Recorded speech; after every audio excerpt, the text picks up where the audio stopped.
बीते दिन शुक्रवार को दिन में, जो कि लगभग समय का अगर बताया जाए तो समय 4 से 5 का बताया गया था, जहां पर इस समय मौजूद हैं। इस समय हम चौकी मछुदरी में मौजूद है, थाना आदमपुरा अंतर्गत है, और यहाँ पर हम इस समय मौजूद हैं, जो कि 4 दिन बीत चुके हैं और उन परिवार से मिलने आए हैं, जो परिवार से लोग मिलने आए हैं, जो कि अधिवक्ता भी हैं और यहाँ के जो वरिष्ठ नेता हैं वो भी लोग मौजूद हैं, सपा के कार्यकर्ता लोग भी मौजूद हैं। उनसे हम बात करेंगे। और जो मुलाकात करने आए थे, जिनके घर के एक सदस्य कर्मचारी थे जो कि मनहोल साफ कर रहे थे, उसी वक्त उनके साथ दुर्भाग्य की घटना हो जाती है, मतलब उनकी मृत्यु हो जाती है। तो इसी को लेकर हम बात करेंगे। जो लोग आज उनके परिवार से मिलने आए थे, क्या बातचीत हुई है, क्या किस तरीके से बातचीत हुई है। सबसे पहले आपका नाम जानेंगे हम।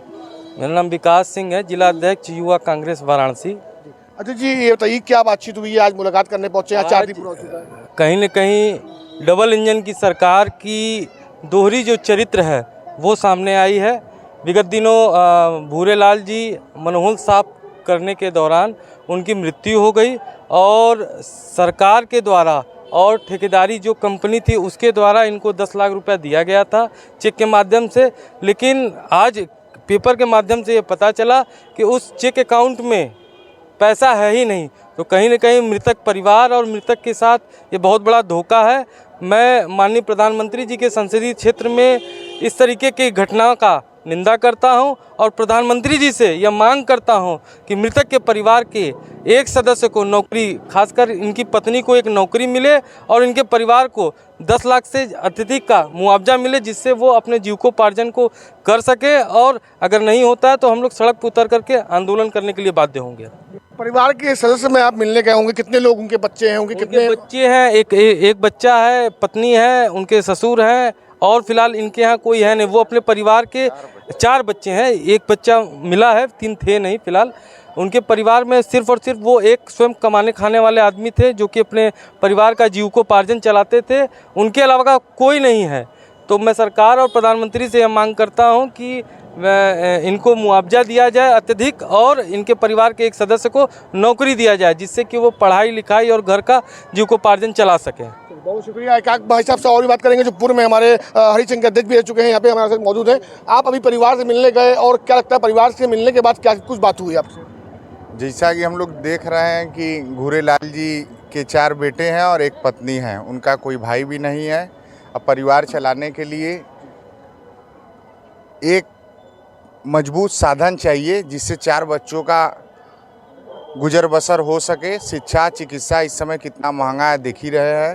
तो उस हिसाब से इनके परिवार को कम से कम एक उनकी जो महिला बची है, उनकी पत्नी, उनको कोई अच्छा सा नौकरी दे देंगे अगर, तो उनका परिवार का भरण पोषण हो सके। अधिवक्ता जी ने बताया कि आज के पेपर में आउट हुआ है कि उनका जो मुआवजा आया था अखबार में, जो आया है आज के, मगर उनको मुआवजा मिला नहीं है। इस पर किस निगाह से आप निंदा कर रहे हैं? अब क्या तो कहा जाए कि किसी का परिवार का एक सदस्य कम हो गया और उनको अपना बैंक बैलेंस बचाना है, तो कम से कम अगर आप चेक दिए हैं तो आपको अपना बैंक अकाउंट तो मेंटेन करना चाहिए ना, कि जो पैसा है उनकी पत्नी को मिल सके।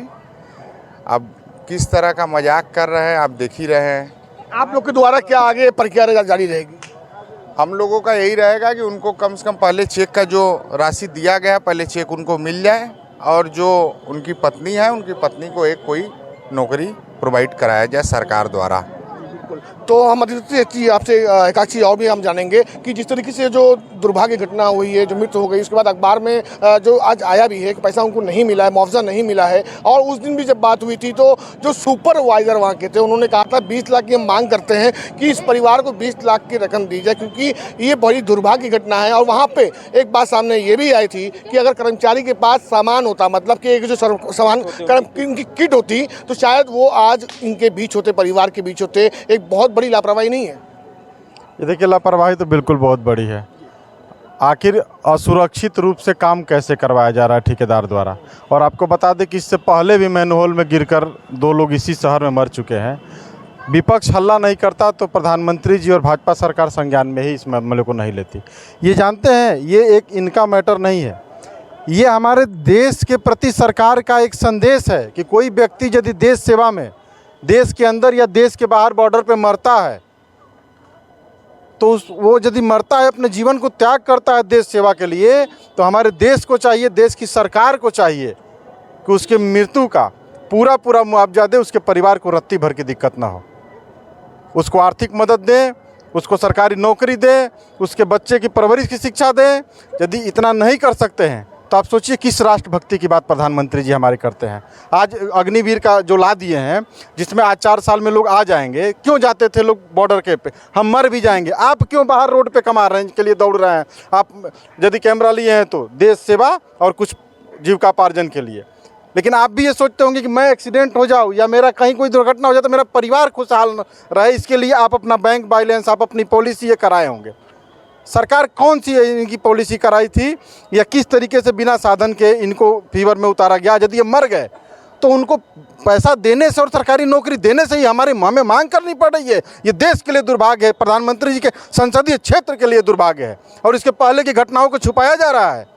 ये हमारे देश का दुर्भाग्य है और इस सरकार का ये दुर्भाग्य है कि हम लोगों को बोलना पड़ रहा है इस बात में।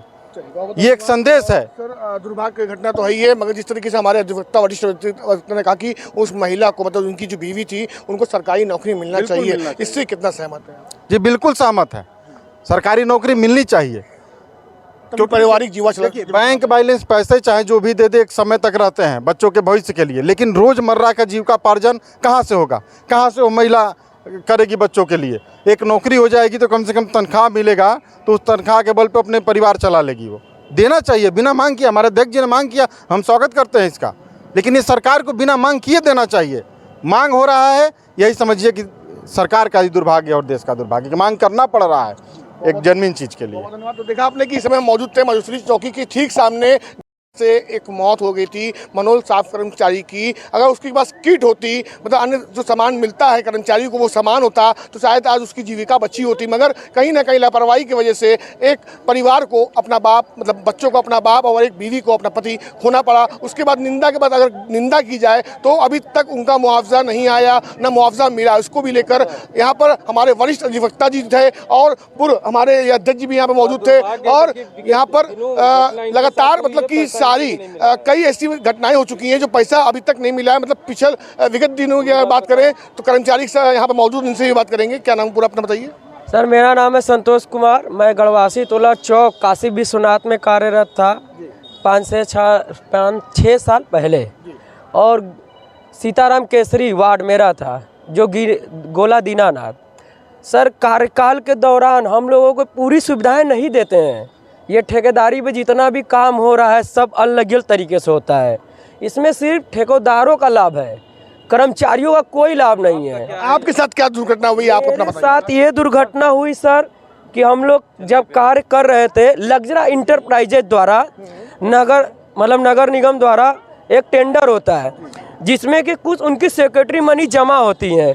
जब लग्जरा इंटरप्राइजेज बीच में काम छोड़ के भाग गया, कुछ तरह से विलंबता आई उसमें, लेकिन जो अच्छे कार्यरत थे, जो अच्छे कार्य कर रहे थे, जिसमें कि मेरा भी नाम नंबर 1 पर आता है, कई ऐसे मैंने लाइन खुलवाया जो 90 वार्डों में कोई नहीं खुलवा सकता है। एक मेरे साथ ये घटना हुई, हमारे राकेश कुमार जेई साहब, हमारे सचिव साहब, उनका नाम अच्छा ही है, उस समय गौरव राठी प्रबंधक थे। क्या हुआ शॉर्टकट बताइए। क्या था सर कि यही मैटर सेम था। उन लोगों ने जिद पे अड़े हुए थे कि आप अपने बच्चे को डालिए और लाइन खुलवाइए। तो मैंने बोला सर, आपके मतलब परिवार के सदस्य को की मृत्यु हुई थी? वर्कर को, मेरे लेबर को, जो हम लोग एक सुपरवाइजर के पीछे 6 लड़के थे, तो वो बोले कि यहाँ पे तुम उतारो, नहीं उतारते हो तो तुम अपना काम, मतलब तुम्हारा पैसा और तुम्हारा काम चला जाएगा। क्या लगता है जिस तरीके से ये कार्य हो रहा है, मृत्यु हो गई है, इस पर क्या कहना चाहेंगे? सर, ये तो बहुत एक दुखनीय और दंडनीय घटना है। मैं यही कहना चाहता हूँ, जो सरकार द्वारा गाइडलाइन में आया है कि अगर 30 लाख उनका मुआवजा है तो उनको डायरेक्ट उनके खाते में मिले, बीच में कोई दलाल ना आए।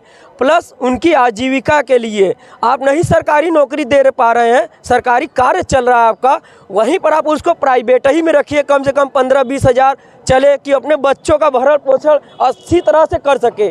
इसके लिए उसको मांग नहीं करना पाइए, आप लोग स्वयं दीजिए, मेरा यही कहना है। धन्यवाद। तो आपने देखा कि लगातार जो यहाँ पे लोग थे, काफ़ी क्रोध में है, गुस्से में है, क्योंकि आज से 4 दिन पहले जो मौत हुई थी वो इसी मोहल्ले के, इसी गली के रहने वाले थे, कर्मचारी थे, जो कि उस वक्त काम कर रहे थे और मनोहल में गिरने से, गैस ऑक्सीजन ना मिलने से उसके बाद उनकी मौत हो गई। काफ़ी समय से रेस्क्यू चला एनडीआरएफ का भी, मगर मौत हो गई, मतलब बचा नहीं पाया गया। उसके बाद परिवार को जो मुआवजा देने की बात कही गई थी वो मुआवजा अभी तक नहीं मिला है, तो कहीं ना कहीं परिवार भी निराश है। तो वहीं बनास के वरिष्ठ अधिवक्ता और पूर्व छात्र अध्यक्ष हमारे साथ मौजूद थे। कुछ लोग उनसे मिलने आए थे, उनके परिवार से मिलने आए थे और उन्होंने कहा कि सरकार से यही मांग करते हैं कि उनकी बीवी को सरकारी नौकरी दी जाए, क्योंकि उनके पास 4 बच्चे हैं और उनकी जीविका कौन चलाएगा। अगर सरकार इस पर ध्यान देगी तो शायद पति के जो मरने के बाद जीविका चलना कौन चलाएगा, तो मतलब पत्नी को अगर नौकरी मिल जाती है तो हो सकता है कि बच्चों का वो पालन पोषण